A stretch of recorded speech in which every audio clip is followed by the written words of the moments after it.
आ रहा है कि ऑडियो टेप में कोयला तस्करी के आरोप अनूप मांझी के करीबी गणेश बागड़िया नाम के शख्स और एक सरकारी अफसर के बीच बातचीत हो रही है। टेप में गणेश बागड़िया और सरकारी अफसर ममता बनर्जी के भतीजे अभिषेक बनर्जी का जिक्र कर रहे हैं। ऑडियो टेप में अभिषेक बनर्जी तक हर महीने 35 करोड़ रुपए पहुंचाने की बात की जा रही है। ऑडियो टेप लीक होने के बाद बंगाल की सियासत में हड़कंप मच गया है। बीजेपी टीएमसी पर हमलावर हो गई है। बीजेपी का कहना है कि टीएमसी ने उगाही सिंडिकेट बनाया है जो ममता बनर्जी के भतीजे अभिषेक बनर्जी चलाते हैं। इतना ही नहीं, बीजेपी का कहना है कि दीदी को भी इस उगाही की पूरी जानकारी है। और इन ऑडियो टेप के जो तथ्य हैं वो बड़े ही चिंताजनक हैं। वो दर्शाते हैं कि आज पश्चिम बंगाल में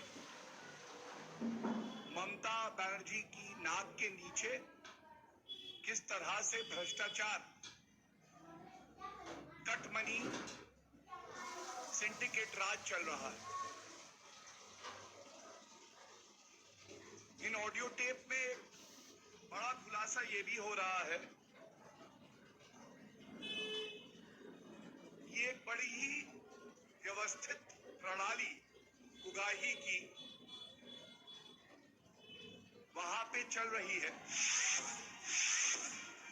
पश्चिम बंगाल में ममता की दूसरी सीट से चुनाव लड़ने के बाद अब वाराणसी सीट से चुनाव लड़ने पर सियासत तेज हो गई है। टीएमसी सांसद महुआ मोइत्रा के बयान पर मोदी ने तंज मारा। पीएम मोदी ने कहा कि वाराणसी से चुनाव लड़ने की बात से साफ है कि दीदी बंगाल हारने वाली हैं। वहीं पीएम ने वाराणसी के नाम पर दीदी की बाहरी बनाम बंगाली सियासत पर भी हमला किया।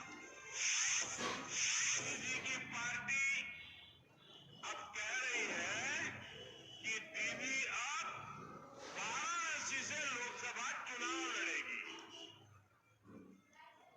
ये बयान आने के बाद दीदी ने बंगाल में अपनी पराजय स्वीकार कर ली है।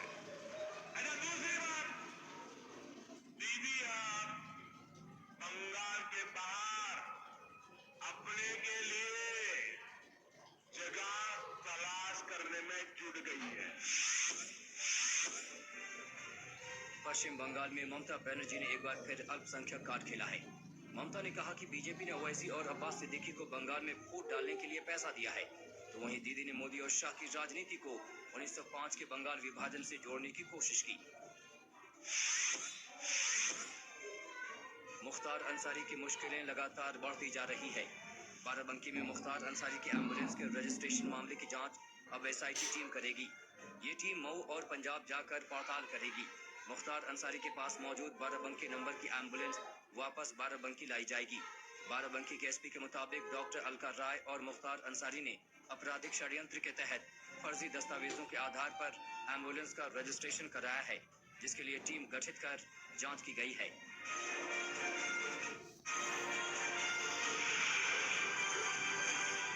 महाराष्ट्र में कोरोना रोज नए रिकॉर्ड बना रहा है। पिछले 24 घंटे में महाराष्ट्र में कोरोना के करीब 50,000 केस सामने आए हैं, जबकि 277 लोगों ने एक दिन में कोरोना की वजह से जान गंवाई है। मुंबई में भी कोरोना के नए मामले 9,000 के पार पहुंच गए, जबकि 27 लोगों की मौत हो गई। नागपुर में भी कोरोना की रफ्तार कम होने का नाम नहीं ले रही। नागपुर में 3,720 नए मामले सामने आए, तो वहीं 47 मौतें दर्ज की गई। कोरोना के बढ़ते मामलों को देखते हुए महाराष्ट्र सरकार ने बड़ा फैसला लिया है। राज्य में 1 से 8 तक के सभी राज्य बोर्ड के छात्रों को बिना किसी परीक्षा के अगली क्लास में प्रमोट कर दिया जाएगा। जल्द ही 9 और 11 के छात्रों के बारे में भी निर्णय लिया जाएगा। दिल्ली में भी कोरोना का कहर जारी है। राजधानी में 3500 से ज्यादा नए केस सामने आए हैं। दिल्ली सरकार ने एक बार फिर लॉकडाउन की अटकलों से इनकार किया। वहीं वैक्सीन और टेस्टिंग बढ़ाने पर जोर दिया। आईपीएल शुरू होने से पहले ही दिल्ली कैपिटल्स को बड़ा झटका लगा है। दिल्ली के गेंदबाज अक्षर पटेल कोरोना वायरस से संक्रमित पाए गए हैं। राजस्थान में कोरोना के साल एक बार फिर से अपनी बादशाहत बरकरार रखी है। आपको बता दें कि होने देना अभी तो है तेरे कर्म और में आज ढंग तक खा के रहे हाशिफ और सईद अंसारी को बेस्ट एंकर का खिताब मिला है। श्वेता सिंह को बेस्ट एक्सट्रीम कवरेज रिपोर्टर का खिताब मिला है, तो दंगल को बेस्ट टॉक शो का अवार्ड मिला है। Best early prime time show का खिताब भी आज तक को ही मिला है। आई थिंक लास्ट वादा को बेस्ट की रफ्तार कम होती 49,000 से ज्यादा मामले दर्ज किए गए हैं। तो ये हालात महाराष्ट्र के हैं, जहां कल एक बार फिर से उद्धव ठाकरे ने परसों जब शाम में संबोधित किया था तो कह दिया था कि 2 दिन और इंतजार किया जाएगा, नहीं तो फिर सख्ती लागू की जाएगी। तो बड़ी खबर ये है कि 24 घंटे में 277 संक्रमितों की जान चली गई और 49,000 के करीब मामले, और दिल्ली का हाल भी 24 घंटे में 3500 से ज्यादा नए मामले सामने आए हैं।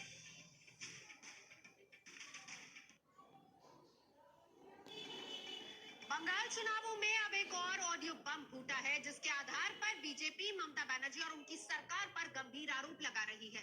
दावा ये किया जा रहा है कि ऑडियो टेप में ममता बनर्जी के भतीजे अभिषेक बनर्जी तक हर महीने 35 करोड़ रुपए पहुंचाने की बात की जा रही है। आज तक इस वायरल ऑडियो की पुष्टि नहीं करता।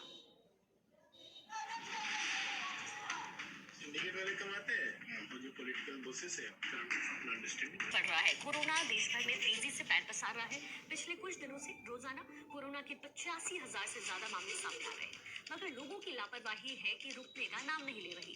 मंडियों में, बसों में, रेलवे स्टेशन, ट्रेन में कई जगहों से कोरोना काल के नियमों की धज्जियां उड़ाने वाली तस्वीरें सामने आ रही है, जिससे चिंता और ज्यादा बढ़ गई है। इन तमाम मुद्दों पर बातचीत करेंगे। तमाम रिपोर्टर्स भी हमारे साथ लाइव जुड़ने वाले हैं।